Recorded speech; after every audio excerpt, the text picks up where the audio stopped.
Muy bien, buenos días nuevamente. Que el Señor sea bendiciéndoles el día de hoy. Benjamin Franklin, un expresidente famoso de los Estados Unidos, frecuentaba un lugar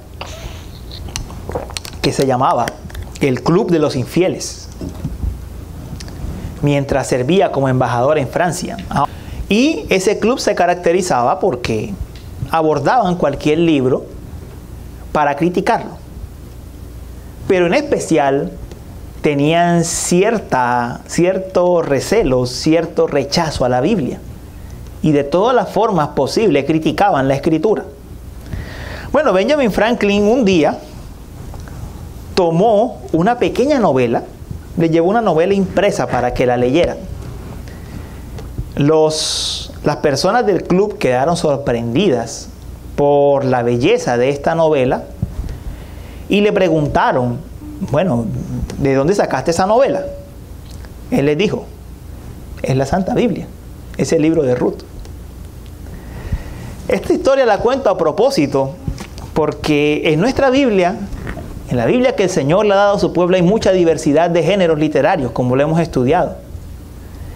Y particularmente el libro de Ruth, aunque es una narración histórica, tiene el desarrollo propio de una novela.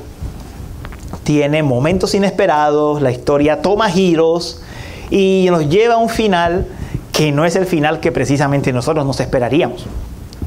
Podríamos decir que el libro de Ruth es la novela de redención de Dios. Y eso lo hace interesante, lo hace atrayente y sobre todo hace que nos mantenga conectados a la historia. Es por eso que esta semana, desde hace algunos meses, venía pensando cuál debería ser la siguiente serie que deberíamos ver como iglesia, y el Señor me llevó a pensar, a tomar el libro de Ruth. Espero que esta novela de redención que estamos viendo, edifique sus almas, edifique nuestras almas. Porque aunque es una novela de redención, es la palabra del Señor ante todo. Hoy veremos una introducción al libro y veremos los primeros 6 versículos. Y la enseñanza de hoy se va a titular Una visitación para vida. Una visitación para dar vida. Y la vamos a ver en 3 puntos. El primero es la introducción. El segundo es huyendo del hambre. El tercero, el Señor visita con pan. La introducción, huyendo del hambre, el Señor visita con pan.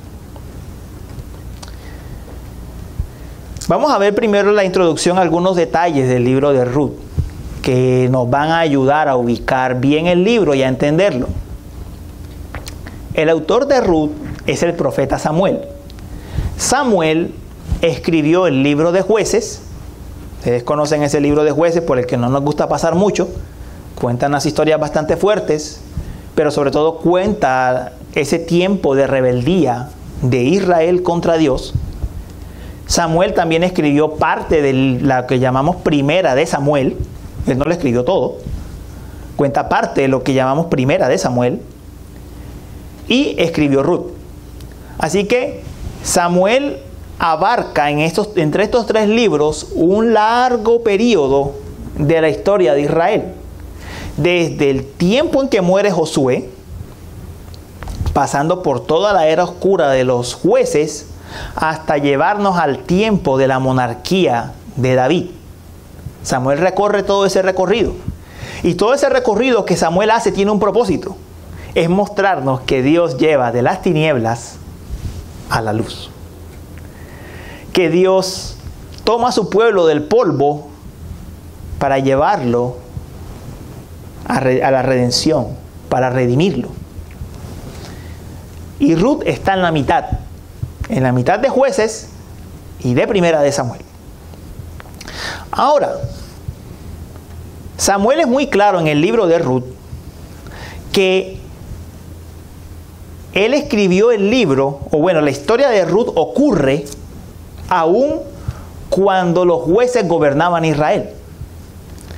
Dice en Jueces 21, versículo 25, solo una página antes de Ruth, Jueces 21, verso 25,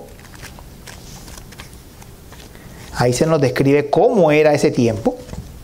Página 269, el último versículo del libro de Jueces.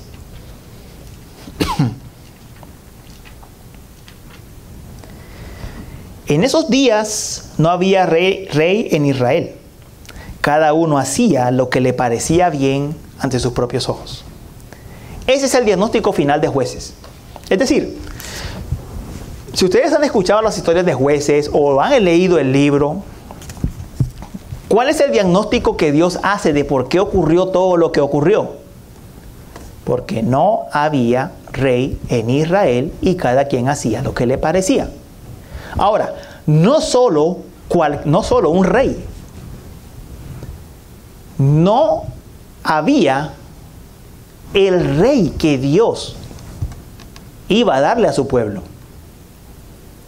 Porque cuando nosotros leemos en Primera de Samuel la historia de Saúl, seguimos viendo muchos de los mismos problemas de rebeldía, de rebelión contra Dios. El punto de Samuel, al terminar Jueces y al empezar Ruth, es que Dios no había levantado el rey que le había prometido a su pueblo. El Señor había prometido, ya en Génesis capítulo 50 y en Deuteronomio 17, que Él levantaría un rey y que ese rey aprendería la ley del Señor y la guardaría. Es decir, Dios levantaría un rey obediente. Nosotros sabemos que el rey obediente por excelencia es Cristo Jesús. Él es el rey obediente por excelencia, el que cumple la promesa. Pero Dios cumplió de manera parcial la promesa en la dinastía de David, en David y en los hijos que le vinieron a David. Dios no había levantado aún la dinastía de David. Y entonces, ¿qué es lo que nos relata Ruth? Dios levantando de ese contexto, de ese periodo tan oscuro como son los jueces, a la dinastía davídica. Es un panorama muy parecido a cómo el Señor levantó a nuestro Señor Jesucristo. Judá se encontraba en grandes tinieblas, mucha apostasía, dominaban los romanos, tenían un gobernante llamado Herodes, que era todo un pagano, todo un impío, y en ese contexto tan oscuro el Señor levantó a nuestro Señor Jesucristo. La forma en la que el Señor levanta a la familia de David, como nos relata el libro de Ruth, de cierta manera nos muestra que en medio de toda esa oscuridad Dios obraría para levantar el rey que había prometido, el rey redentor que había prometido. Ahora, lo curioso de este libro es que Dios levanta a este rey redimiendo.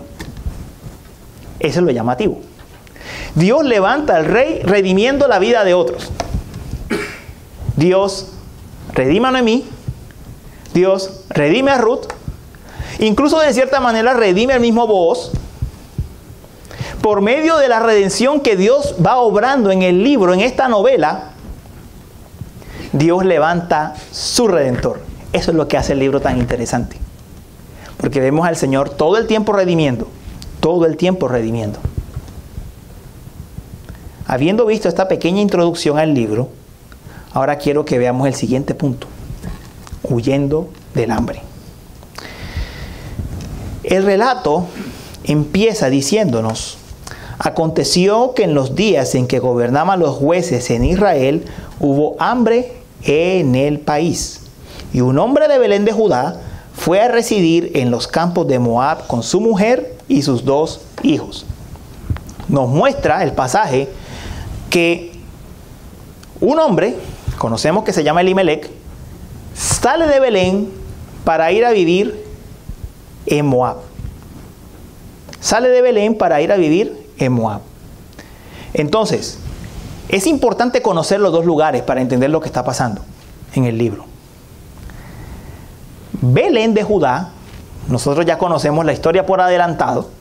Nosotros sabemos que Belén fue el lugar donde nació David y el lugar donde nació Cristo. Eso ya lo sabemos nosotros. Pero en el tiempo de Ruth, todo lo que se sabía de Belén era que en Belén, Raquel, una de las esposas de Jacob, recuerden, ¿cuáles eran las esposas de Jacob? Lea y Raquel. Raquel, que no podía tener hijos, solo había tenido uno, a José. Raquel da a luz un segundo hijo, llamado Benjamín, y muere en ese lugar. En el lugar donde ella da a luz y muere es Belén. Entonces, Belén siempre fue relacionado con un lugar donde Dios daba descendencia. Donde Dios daba descendencia a quien no la podía dar. Y bueno, ¿cómo Dios señaló que Belén era un lugar especial en la historia de la salvación? Porque se volvió un área fértil, un área que daba muchos cultivos. De hecho, parte del significado de Belén es que es la casa del pan, la casa donde hay mucho pan. Se cultivaba mucho trigo. Entonces, aquí está lo curioso. Belén era un lugar abundante. En Belén estaba la promesa de que Dios daría descendencia, de la descendencia prometida. Incluso alguien como Raquel, que no podía tener descendencia. Pero curiosamente, en Belén no hay comida. Y diríamos, bueno, pero ¿qué pasó aquí? ¿Dios se equivocó? No, Dios no se equivocó. Recuerden que estamos en la época de los jueces. La época de los jueces es una época de mucha pecaminosidad.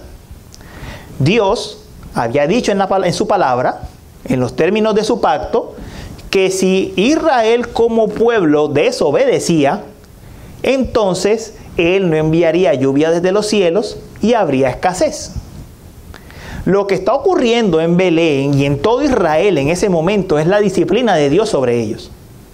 Dios estaba disciplinando a su pueblo y entonces esta familia sale de Belén y se va para Moab.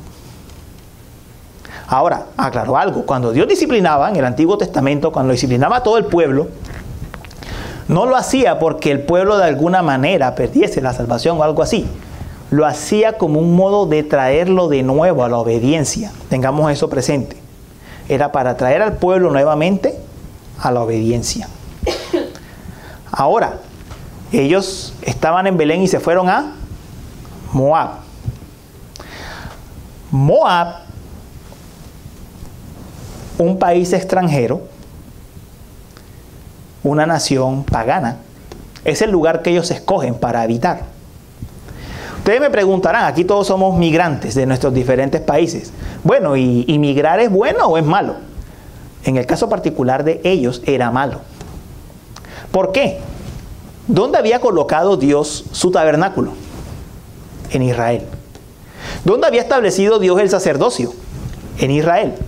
¿Dónde estaban los profetas de Dios? En Israel. Todo el ministerio que Dios había establecido en Israel estaba allí. Alejarse de Israel era alejarse de Dios. Y ellos no fueron simplemente de visita. Ellos fueron a residir allí. El pasaje es muy claro. Aquí en la Biblia, Nueva Biblia de las Américas, que es la que tenemos acá, dice que ellos fueron a residir. En Reina Valera diría, ellos fueron a morar. O sea, ellos fueron a vivir permanentemente en Moab. Su intención era vivir allá. Era abandonar la tierra que Dios les había dado por herencia, abandonar el lugar donde Dios había manifestado su presencia de forma especial, donde ellos se congregaban para adorar al Señor, donde estaba el ministerio del tabernáculo, donde se hacían los sacrificios, para vivir en Moab. En nuestro caso, si nos movemos de un lugar a otro, esto no pasa.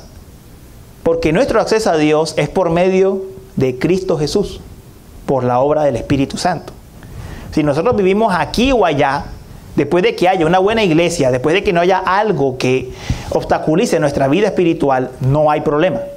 Estamos bien porque estamos donde estemos, estamos delante de la presencia del Señor por medio de Cristo Jesús. Nosotros no tenemos ese problema.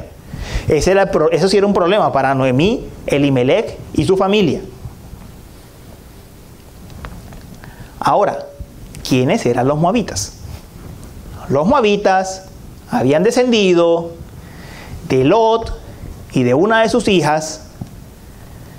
En Moab se adoraba un ídolo llamado Quemos, al que le sacrificaban bebés y con quien se practicaba prostitución religiosa. Era un lugar malo. Moab era un lugar malo. Los moabitas no eran amables con los israelitas. Para nada. Ellos no dejaron pasar a Israel cuando peregrinaban por el desierto.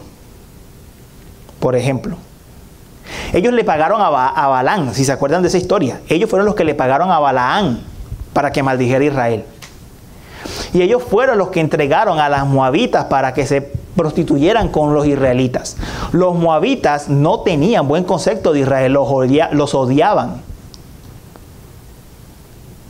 Y la pregunta es, ¿y por qué esta familia se fue a vivir a Moab? ¿Por qué? Si eran hasta hostiles con los israelitas. Bueno, el texto nos da la razón. El texto nos habla que ellos se fueron a quedar en los campos de Moab, dice al final del verso 2.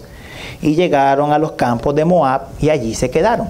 La referencia a los campos de Moab habla de prosperidad económica. Allá había mucho cultivo, había mucha vegetación, había toda la estabilidad económica que ellos podían desear.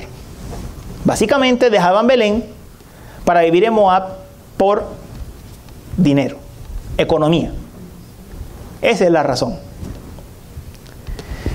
Dejaron la tierra prometida, dejaron el ministerio del tabernáculo, del templo, dejaron de congregarse, dejaron todo lo que Dios les ofrecía como pueblo, las promesas que habían en la tierra prometida, la promesa de que un día vendría el Mesías. Ellos abandonaron todo eso para ir a vivir en este país pagano que les ofrecía el bienestar de este mundo. Se fueron al mundo. Dicho en castizo, se fueron al mundo. Nosotros, no sé si esto es mejor o peor, no tenemos necesidad de cambiarnos de país para irnos al mundo. Basta con que nuestros corazones no estén aquí. Basta con que nosotros no vivamos para Dios. Basta con que decidamos vivir nuestra vida aparte de Dios. Con eso es suficiente para irnos al mundo. Así como nuestro acceso a Dios es por medio de Cristo en cualquier lugar que estemos, así nuestra apostasía, nuestra ida al mundo no depende tampoco de un lugar. En cualquier lugar que te encuentres, incluso aquí sentado en la iglesia. Si estás lejos del Señor, apartado de Él, estás en apostasía. Estás en el mundo.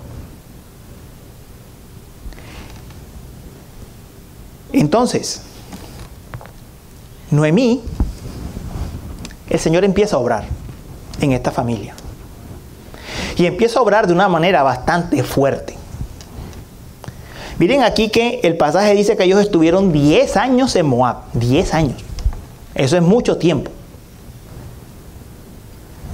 El Señor empieza a obrar. Los empieza a llamar. ¿Cómo lo hace? Dice el verso 3. Y murió Elimelec, marido de Noemí, y quedó ella con sus 2 hijos. Primer llamado. Muere Elimelec. Hermanos, Samuel no nos deja con la duda de si Elimelec murió por casualidad o no.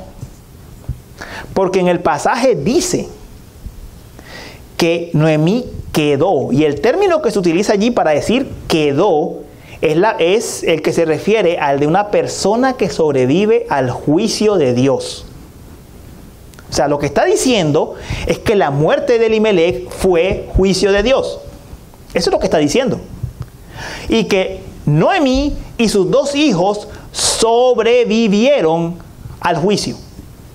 Dios les está extendiendo por un poco más de tiempo su misericordia al resto de la familia. Pero ¿qué pasó? Miren lo que dice. Ellos, hablando de los 2 hijos, versículo 4, ellos se casaron con mujeres moabitas. El nombre de una era Orfa y el nombre de la otra, Ruth. Si Elimelech lo hizo mal, llevándose a su familia a Moab, los hijos lo hicieron peor.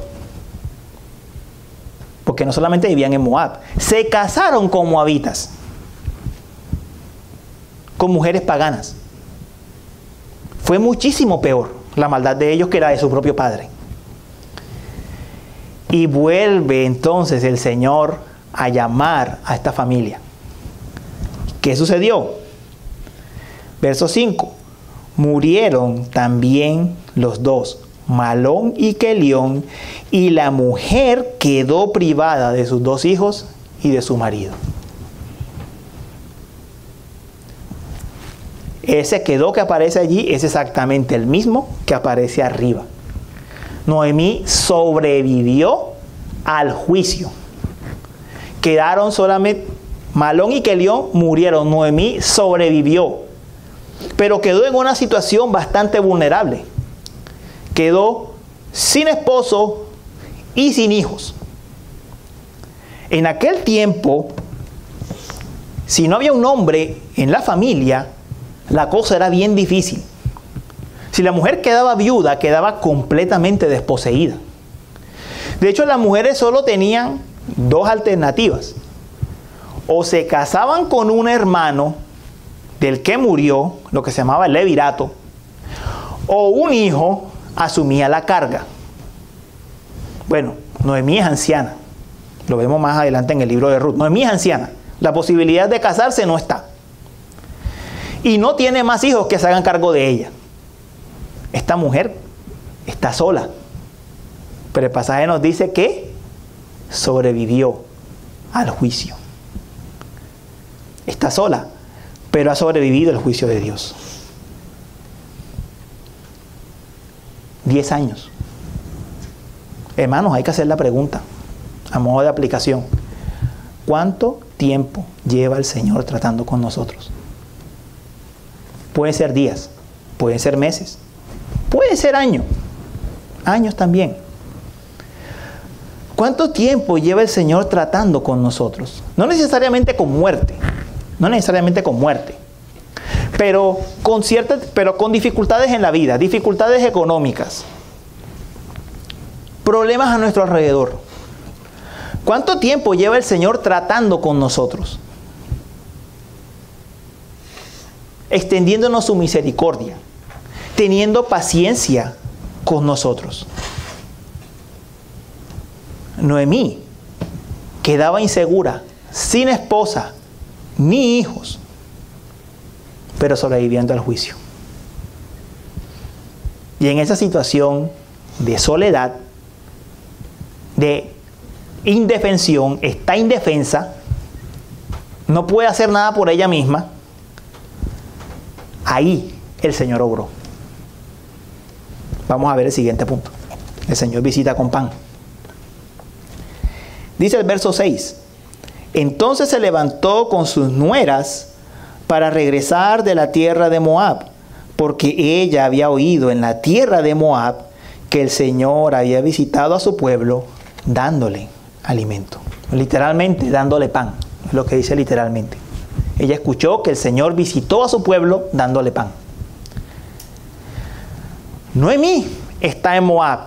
Su familia ha muerto. Está sola. No hay un varón en la familia. Está en Moab, en tierra de muerte, sola. Y no me pregunten ustedes a mí cómo escuchó esta noticia. No sabemos si alguien de Israel fue a decirle. Moab no estaba cerca. No sabemos si en Moab se habían enterado. No sabemos cómo. El punto es que el Señor le hace llegar a Noemí a sus oídos que el Señor había visitado a su pueblo. Que el Señor había visitado nuevamente a su pueblo, dándole pan. No son los tiempos del internet, no es el tiempo del teléfono, no es el tiempo de los aparatos electrónicos. Mano, lo fascinante aquí es cómo el Señor va y la busca. No sabemos cómo. Lo fascinante aquí es que el Señor va y la busca para darle la noticia, para darle esta buena noticia a Noemí. Noemí se fue rechazando el pacto. 10 años alejada del Señor. El Señor tratando con ella. Es la única que sobrevive a la disciplina. Y al final de cuentas, ¿qué es lo que vemos? Que el Señor es el que la llama. Bendita gracia del Señor. Bendita gracia del Señor. El Señor es el que la llama. Le hace llegar el mensaje a sus oídos. He visitado nuevamente a su pueblo. A tu pueblo. Es como si le estuviese diciendo: tú sigues siendo mi pueblo. Tú sigues siendo mi pueblo. He venido a visitarlos. Tú sigues siendo mi pueblo. Con todo lo que ha pasado. Y aquí el término importante es visitar. El Señor había visitado a su pueblo, dándole pan. Y en esta frase, visitar es el verbo. Dar es una preposición. ¿Qué quiero decir con esto? Que la acción de Dios no es el pan, es la visitación. Esa es la acción de Dios. O sea, la respuesta de Noemí viene a la acción de Dios, a que Él ha visitado a su pueblo.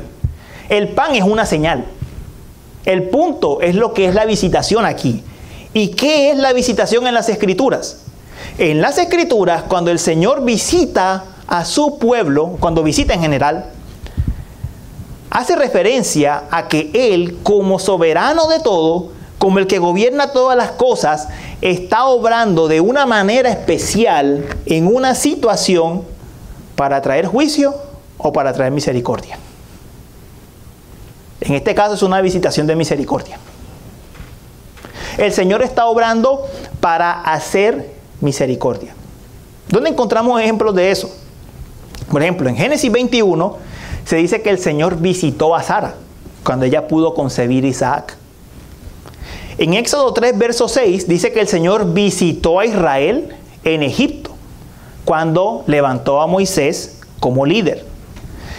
Y en Primera de Samuel, capítulo 2, dice que el Señor visitó a Ana cuando ella pudo concebir a Samuel. Esto es la visitación del Señor.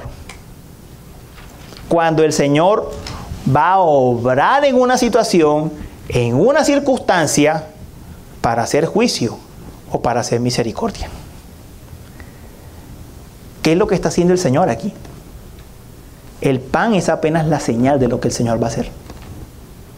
Lo que el Señor iba a hacer al final era levantar a la familia de David. Y de allí a Cristo. Eso es lo que al final el Señor está haciendo. Ese es el propósito final de la visitación. Levantar a la familia de David y de allí a Cristo. El Señor estaba haciendo que la historia tomara un rumbo diferente. Visitando a su pueblo. Para darles el rey que ellos necesitaban. Y Noemí escucha eso. Y dice el pasaje: se levantó con sus nueras para regresar de la tierra de Moab.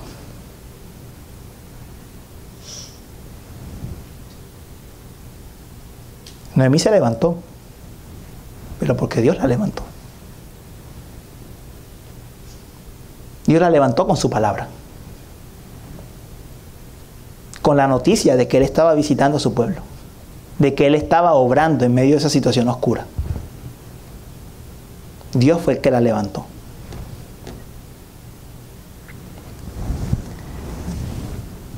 El Señor estaba preparando el camino. para que una mujer estéril como Ruth, porque Ruth no tuvo hijos en Moab, era estéril, para que una mujer estéril como Ruth diese a luz en Belén, como Raquel. Eso es lo que el Señor estaba haciendo.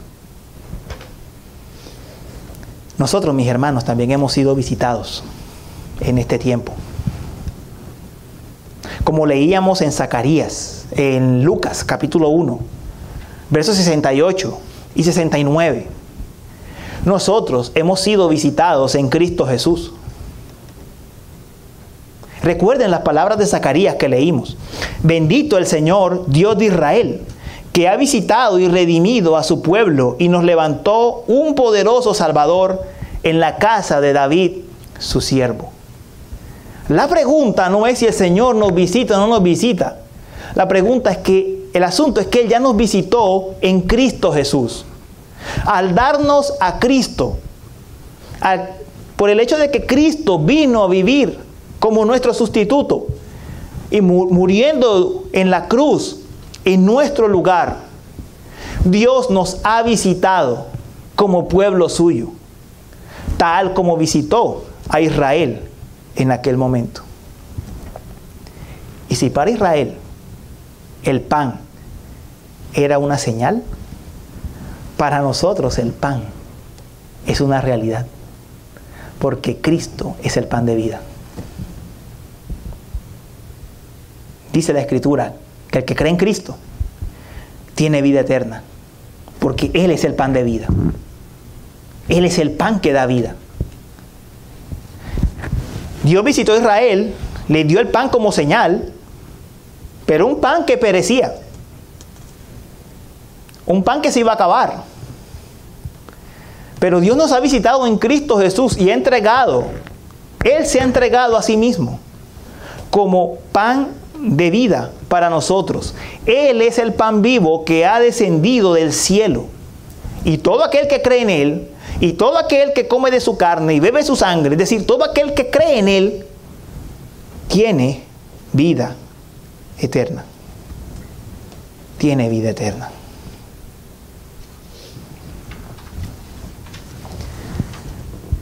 ¿Cómo vamos a responder a la visitación de Cristo? Que es una visitación mayor a la que vivió Noemí. ¿Cómo vamos a responder a eso? Noemí se levantó y por el momento sus dos nueras también se levantaron con ella.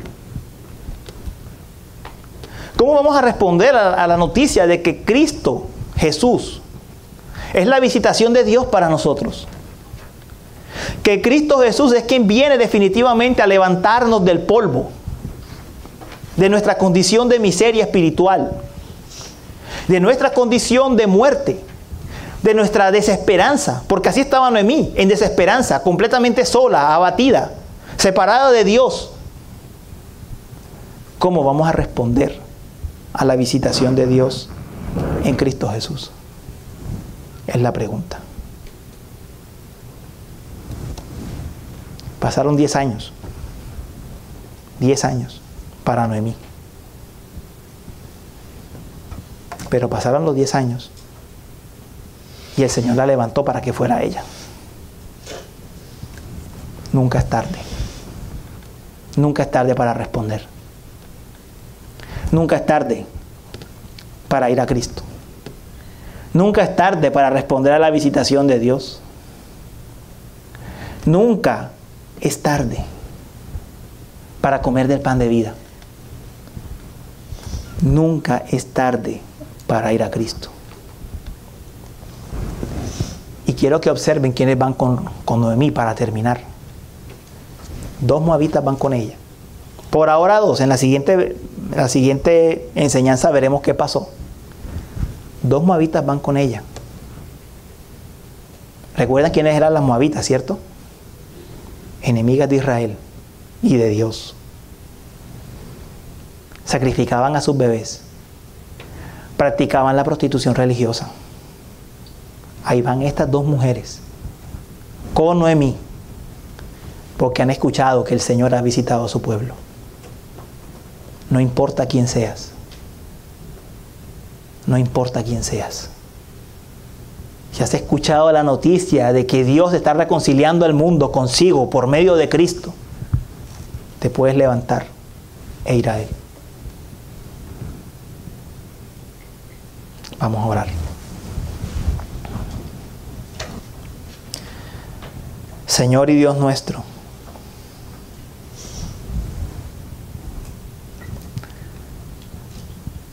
tú, Señor, que eres quien nos trasladas del reino de las tinieblas al reino de tu amado Hijo. A ti te pedimos, Señor, aplica tu palabra en nuestros corazones. Toma nuestras almas distraídas, errantes, desubicadas, perdidas en este mundo. Tráelas de vuelta a ti. Pero también pido por los que hemos creído que este mensaje nos recuerde lo que tú hiciste una vez con nosotros. ¿Cómo nos tomaste del polvo y nos trajiste a ti, Señor? Recuérdanos tus misericordias y ayúdanos a vivir tus misericordias, Señor, como aquel primer momento, como aquel primer amor. Te lo rogamos, Señor. Amén.